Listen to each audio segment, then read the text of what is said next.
Okay guys, pasok tayo sa bahay ni Ate Fe. Okay, so bungad is, first is we're gonna go in sa my living room. Here comes the blogger. And you know this guy. You already know this Here guy. comes the blogger. I need to write a song. Living room. Here comes the blogger. Here comes the blogger. You better watch out. You better watch out. Get you on And camera. family photo. Better behave. Family photo from New Zealand. And this is the hallway. One bedroom. Mag-hi ka naman. Hi! This is another, isang bedroom to. Di ba, ang laki? Tapos paglabas mo, merong bathroom. Parang ito yung sinasabi nilang common na bathroom. Yan. Okay. Yan, pinagawa niya yung sliding door. Yan. Then, pagkatapos, hallway ulit.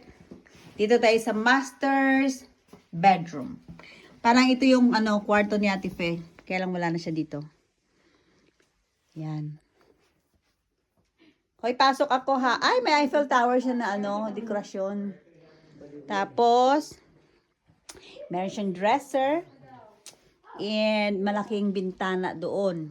Pagkatapos, merong, yan yung kaniyang washroom. Ito, malaki yung bahay ni Ate Fe, in fairness.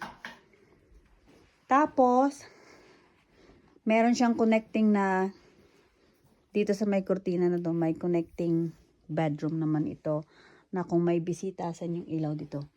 Madilim. Hindi ko alam kung nasaan ang ilaw.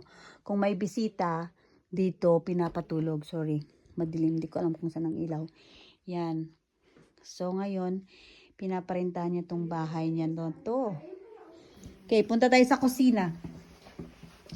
My favorite... One more thing here now. This is Benji. My favorite place... This is Benji. And this is food from Benji's restaurant. It Blogger. is so delicious. Vlogger. Yes. I know, that's why Hindi, I this live. put my So, this DJ is the voice on. kitchen of Ate Fe's house. Meron siyang malaking fridge. Okay? Malaking fridge. Buksan natin kung puno ang fridge.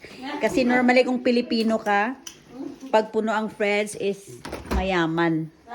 Ito, mayaman kasi puno. Ay, sorry. Tapos, ayan yung kanyang stove. Yun. Yes, Oh, it's this a one, I like stove. this one. Yung mga canisters mo, ang ganda. I like the color of the canisters.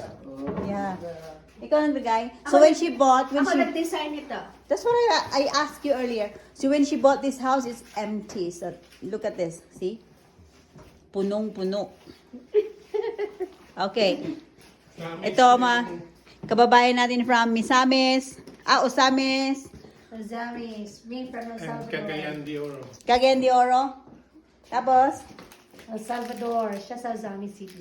Oh. And you from?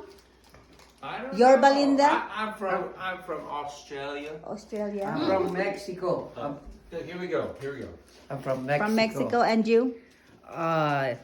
Ayan mga collection ni Ate Fe. Yeah. Foster's. That's Australian for beer, mate. Oh, okay. I don't know that. He's in Ose. Okay. Ose. Ito pa. Ose. Ito na. Papasok tayo sa laundry room niya. Yung laundry room niya parang kasing laki ng isa ng kwarto. Yan o. Diba? May, alam mo na pag Pilipino, merong ironing table. Yan. Okay. Labas tayo.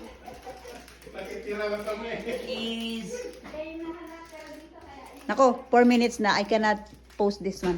Tapos, ito yung mga collections. And this picture, I got her as a coming home present from her last trip to New Zealand. Wow. Yeah. Oh, look at that. Sweet. Look at that big giant standing next to that normal sized woman. Sitting Tapos, ito yung mga collections, mga those souvenirs that Jamie gave it to her. See that heart over there. And that strong bunny because she's a strong woman. And that bear.